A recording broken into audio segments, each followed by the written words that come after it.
Formula One is back and the season has started with chaos in Melbourne. Our hometown hero crashed before the race even began. A 19-year-old was on the podium and Ferrari launched like a rocket ship off the line. And Max Verstappen charged through the field from the back of the grid. The surprises, the strategy calls and what the new era of cars might mean for the season ahead. Plus, Mercedes dominance, Ferrari frustrations and predictions for next week's Chinese Grand Prix.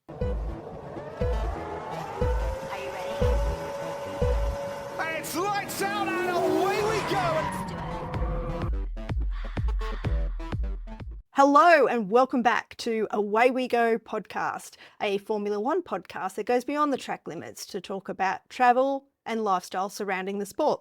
I'm your host, Diane Bortoletto, and today I'm in Perth.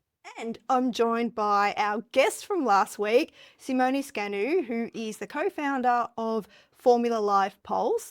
My regular co-host, Kira, is recovering from getting her wisdom teeth out. So she's nominated Simone to stand in. So welcome back to the show, Simone. Thank you for having me back. It's a pleasure.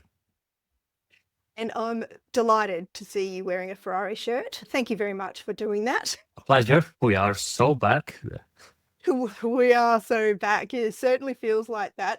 Well, we've just had the Australian Grand Prix in Melbourne, which finished just a few hours ago. Australian Grand Prix, obviously, it's at Albert Park. It's been held there since 1996. It's a 5.278 kilometre circuit, a street circuit. They do 58 laps. It's mostly flat. I think the elevation change is like 2.5 metres. And there's 14 corners in the circuit. But that circuit hasn't changed too much over the years. I think they've removed a chicane or something. But what has changed, clearly, is the cars. So this was the first time we saw the cars being competitive in this new era. And it was really exciting to see and kind of surprising with some of the incidents that happened over the weekend.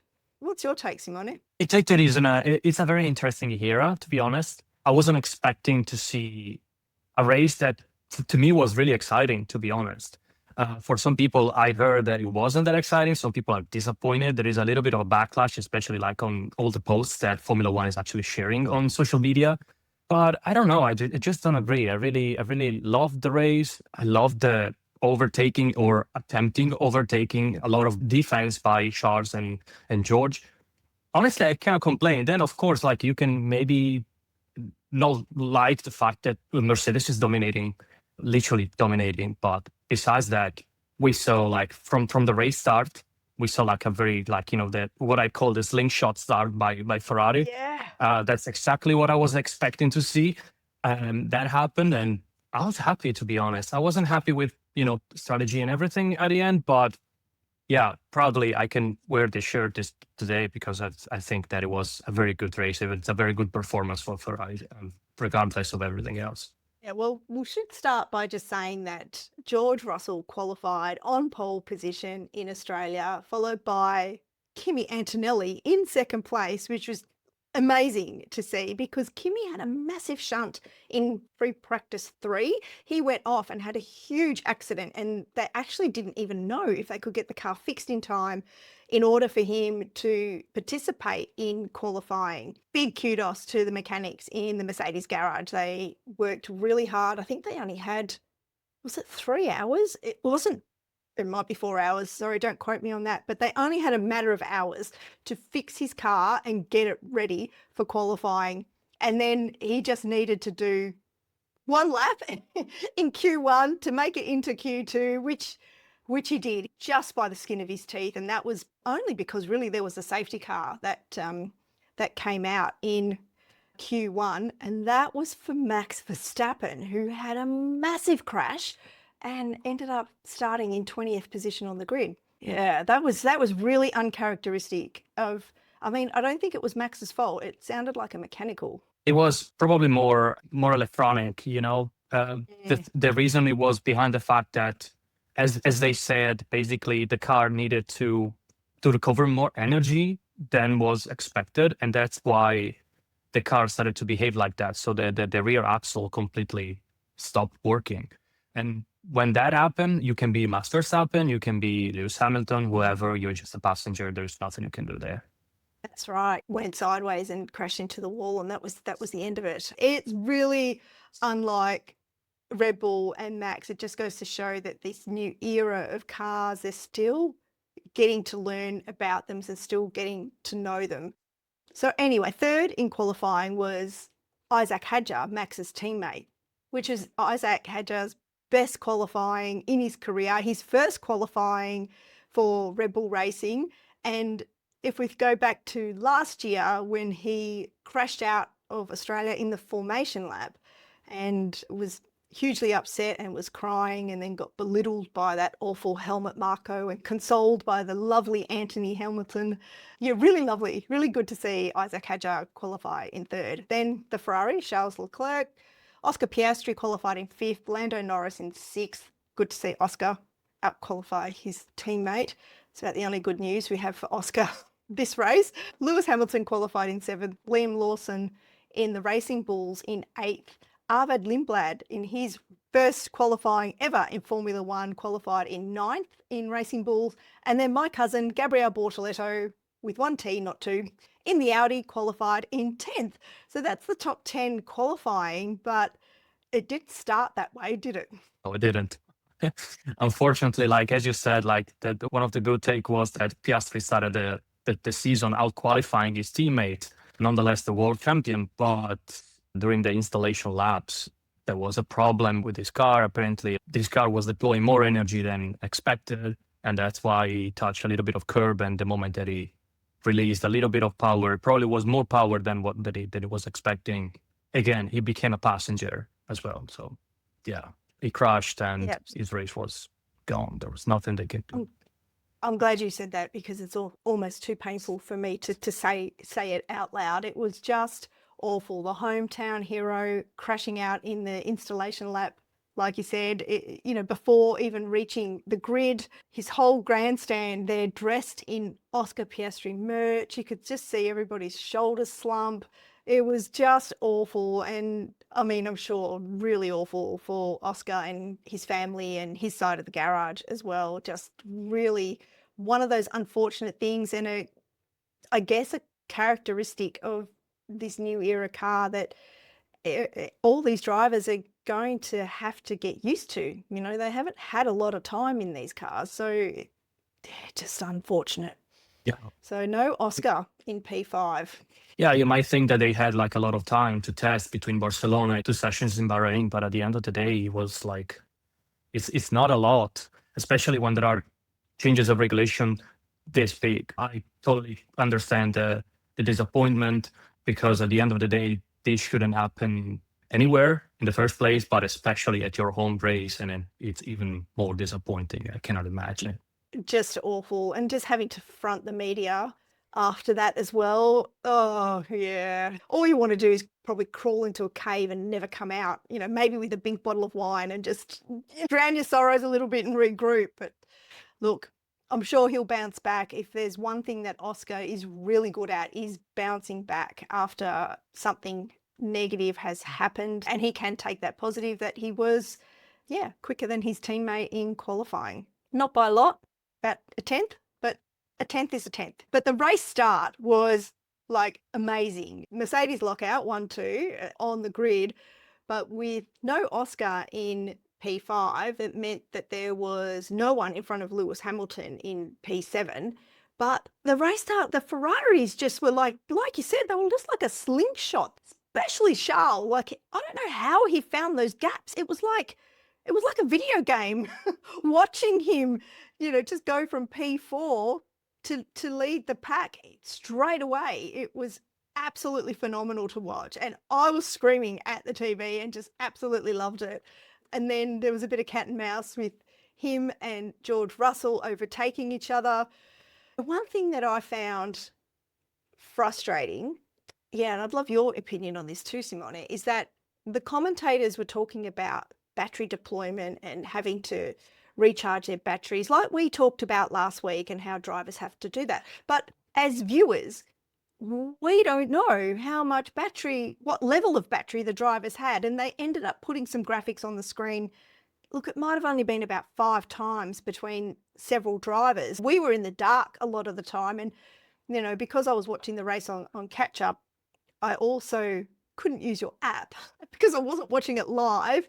So I couldn't, you know, tune into the team radio and you know, read all the transcripts between engineers and drivers just to read what was going on between them. So yeah, I found it a bit frustrating. I was yelling at the TV going, show us what the battery is. Like, did you feel the same? It'll feel the same, but unfortunately, the data exists for Formula One at the moment. It doesn't exist for everybody else. So they're just not releasing that information. They're not even releasing the information about the active aerodynamics, for example. So we don't know when they're opening or closing the wings. Well, like in the past, it was easy because there was like this data. So you knew when a driver was opening or closing the DRS.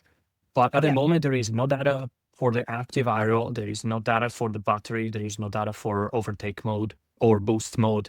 But you can see that with the new graphics, they actually have this data, because when they show the new graphics with the halo, you see active aero, battery level, and so on. Oh, I see. Yeah. Yeah, but unfortunately, the spectators, they don't have this information at their fingertips at the moment, or whenever they want. For example, in Formula E, you have it on the timing column. You have it there. You can see actually the percentage of battery of the driver. But for Formula One, I think they are still testing. It's still a testing ground for them. So before releasing the data, they are probably like just making sure that everything is working correctly. So it's just a matter of time. Yeah, this is, my husband said something similar, that, you know, like, give them time. I'm like, they've known about this new generation of cars for ages now. Like, they should have had this all ready to go. Like, anyway, I'm not very good at being patient, and I found that really frustrating as a viewer, not having that data on the screen in the broadcast. So let's hope that the broadcasters get better at sharing that data with viewers, and that they release it so apps like yours can incorporate that data for users. Yeah, I hope so. That would be really good to have. And what's your take? I mean, did you enjoy the race? Like, how did you feel watching the Australian Grand Prix? And really enjoyed it. Like I loved the fight. I loved, you know, there were like those 10 laps where, you know, Mercedes and Ferrari, they were fighting. Then Lewis was catching up, and then Antonelli again was catching up after like a very bad start from Antonelli. But yeah, I was expecting the that kind of start by Ferrari, because they were known for this since the test. They actually had to change the race start procedure to actually accommodate the other teams, because otherwise Ferrari would have destroyed them completely, at least in the start. But race pace wise, I didn't see a lot of differences between Red Bull, also McLaren, Ferrari, and Mercedes. They were quite on the same race pace, but again, we don't really know the real potential of Mercedes.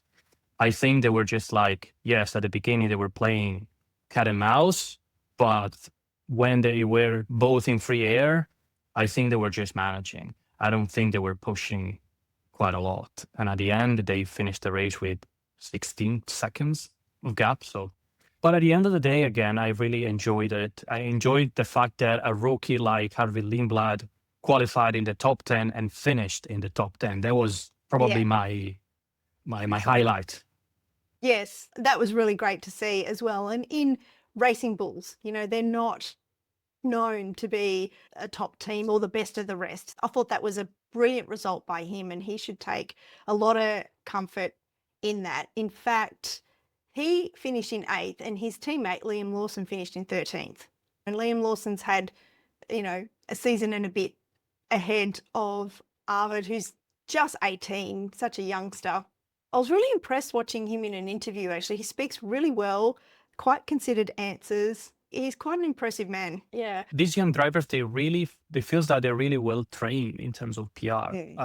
Not only Lindblad, but also like in Formula 2, I was watching like the Formula 2 press conferences. And when these drivers talk, they're so well prepared. So I'm like, wow, I'm surprised. Like Formula 1 drivers with a lot of expertise, they're like probably saying a few words, but they really want to talk, and they're really good. I agree. Yeah, I agree. The two Mercedes, George and Kimi, started in 1-2 and finished in 1-2, even though They had a few changes of position during the race, and Charles Leclerc finished in third. So he rounded out the podium. So that was fantastic to see Ferrari back on the podium. And Lewis Hamilton was actually catching Charles Leclerc towards the end. I think Lewis was really hungry for his first podium and also hungry to start the season strong for Ferrari.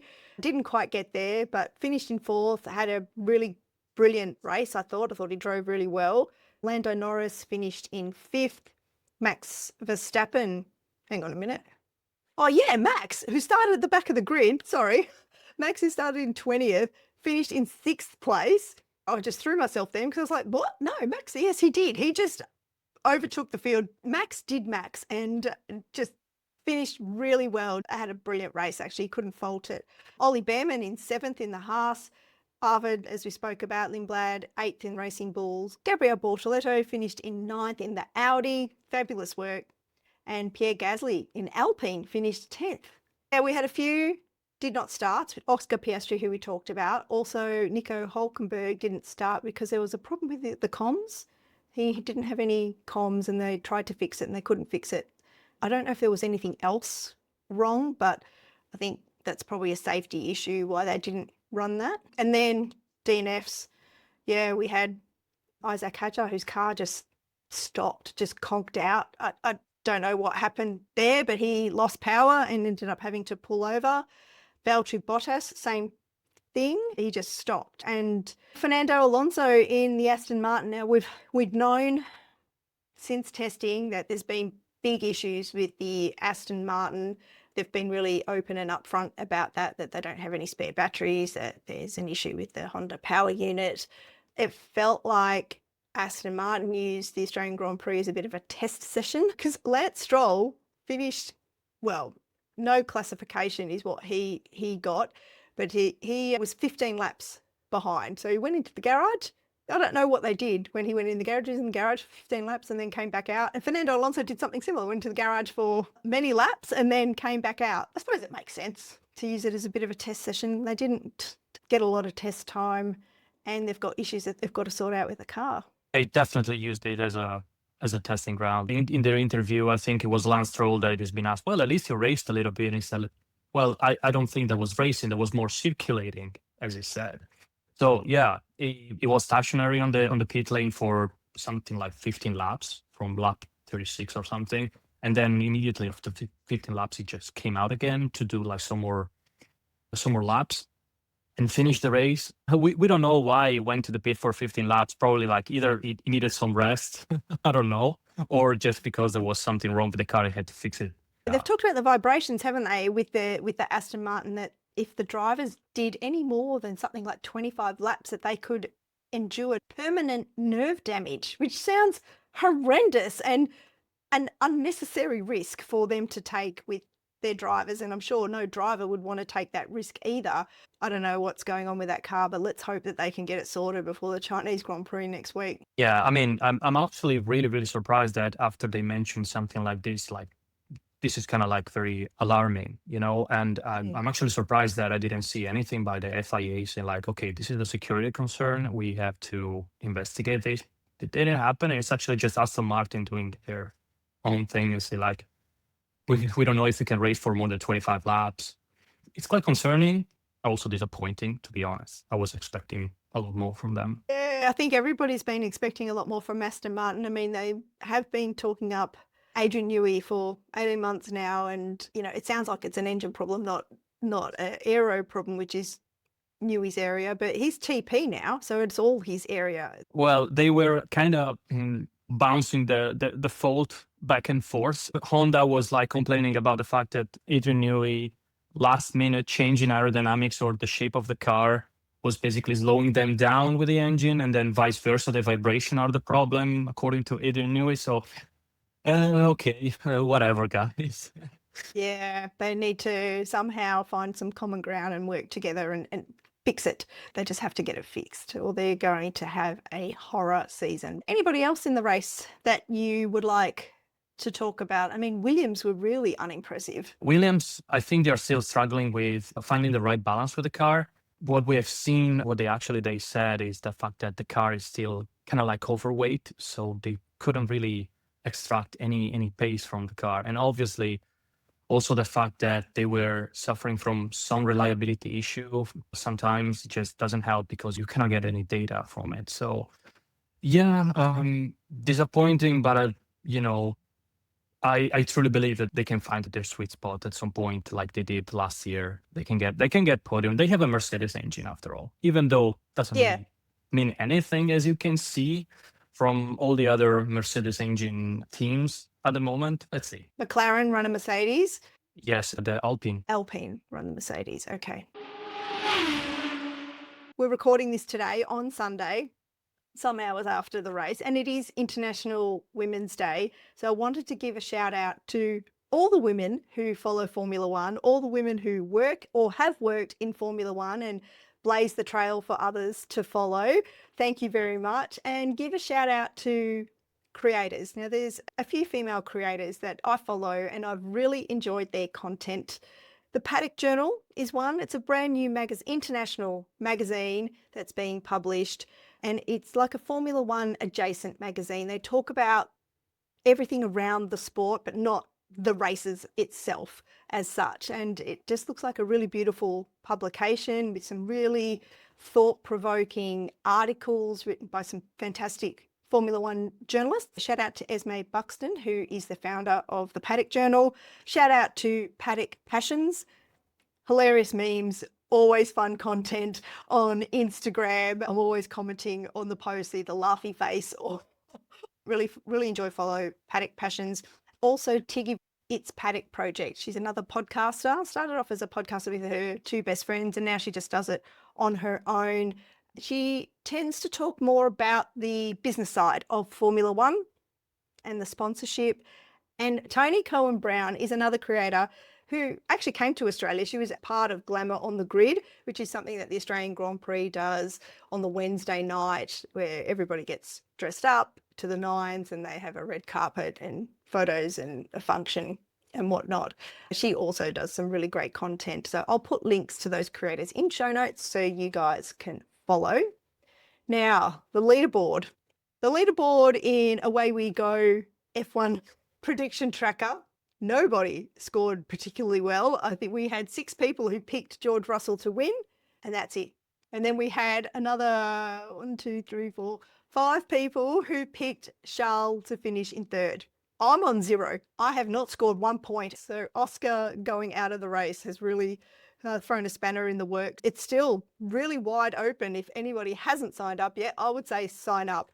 Now, I haven't checked my score on your prediction tracker yet on Pulse Picks. Yeah, how's it looking? No, not good for me. Not good for me. I think I scored like 30 points over basically what I put all my money on Ferrari basically, and I didn't really like it paid well for something. I think the majority of my points came out of the fact for the fastest lap I picked Max, and that had actually paid off.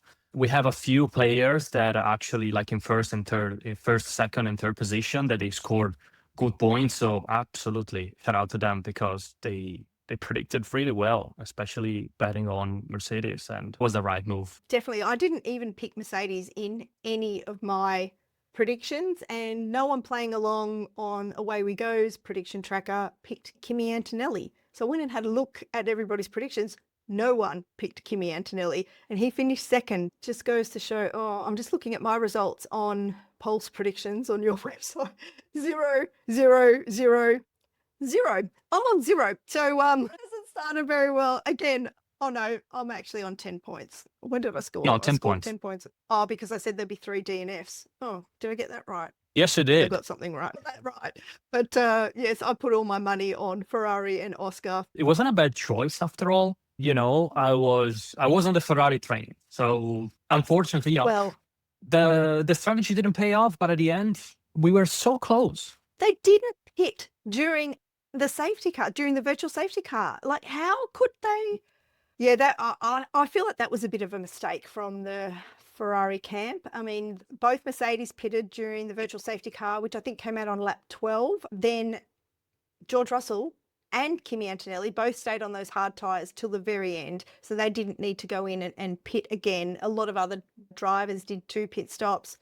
If they'd pitted then, would they have been able to stay out? I don't know. We don't know, but it just seemed like a missed opportunity to me. Yeah, after the first virtual safety car, I think there was Hamilton that expressed a little bit of concern that it was like at least one of us should have come in, but Exactly. it didn't. And then when there was the second virtual safety car, because of Valtteri Bottas, they couldn't pit because the pit lane was actually closed because he stopped literally at the entry of the pit lane. So That's right. I think Vasseur said they were unlucky on that point of view, but he definitely doesn't regret the strategy that they did because, to be realistic, they said that they couldn't outpace Mercedes according to their data. But I mean, at least you could have fought for, a Yeah, win. they did finish in 3rd and 4th after Mercedes. So, it wasn't a terrible result for Ferrari, a pretty good start to the season. Yeah, just at the time, though, it really did feel like a missed opportunity. After seeing Ferrari in free practice 1 do so well and just perform really well in those free practices, I was just like, yes, Ferrari's back. Like, finally, I can say it. And now, oh, look, what did Kira call it? Ferrari anxiety. It's a real thing. I'm feeling it. I don't want to get my hopes up because I just don't want them to get crushed again because it's happened so many times. How are you feeling? One step at a time, I think like Ferrari is just like one step at a time kind of team. Before they were like lacking with the strategy and then with the pit stop. Now they have a good car. Pit stop went really well. Okay, we need to work a little bit on the strategy, but it's really hard to have the full package working. Mercedes they won 8 titles in a row, so I mean they know how to do it. They do. Lewis has got his new race engineer, but I only heard him say once to him, "Leave me to it. Don't talk to me," during the race, which is promising, considering it felt like he had a lot of communication issues with his last race engineer. Yeah, it looks like at least when Lewis is asking something specific, this engineer is able to actually give him the information that he needs. Like in the past, like Adami is a great race engineer, but I think one of the problems that Ferrari had in the past few years was not having an English speaker engineer. And that is something that broke the communication between Adami and Hamilton last year. There were so many occasions where there was like no communication at all because Hamilton was asking for something and Adami was telling him literally something else. And like, this is not what I asked for. No, it just felt like they did not gel at all. It felt like they were singing from different song sheets last season. It felt like they had no harmony between them. Let's hope that this season is different for Lewis. Next week, we're off to China, to Shanghai for the Chinese Grand Prix. So there really is no rest for the teams. They'll be travelling straight there from Australia. We're in race week already. It's race week again. So they'll start practice on Friday. All right. So next week, who are you predicting for the Chinese Grand Prix, Simone? Very hard to say, but definitely China is a complete different track. We've seen that Australia was a really good fit for Mercedes, for the Mercedes engine, especially. Mm-hmm. China could be a little bit different. I mean, we have seen the last year, actually, Ferrari was really good in China, especially on the sprint race. Then in the race, they've both been disqualified for, okay, I don't really want to say anymore, but I think China could be potentially a very good testing ground for Ferrari. I still believe that there is something that they can extract from the car that can actually surprise us. Well, I might be putting one of the Mercedes drivers in my top 3 now after Australia. It's going to be hard to go past Oscar Piastri, putting him in the top 3. I think he will bounce back. I reckon Charles might take it. Yep, Charles, Oscar, George. That's who I'm saying. The rule of thumb is just like don't trust the practice sessions because we've seen that it just doesn't work. Just focus on quali, focus on the race, but mostly on quali. But practice session is just like kind of useless at the moment because everybody can just like hide when they want.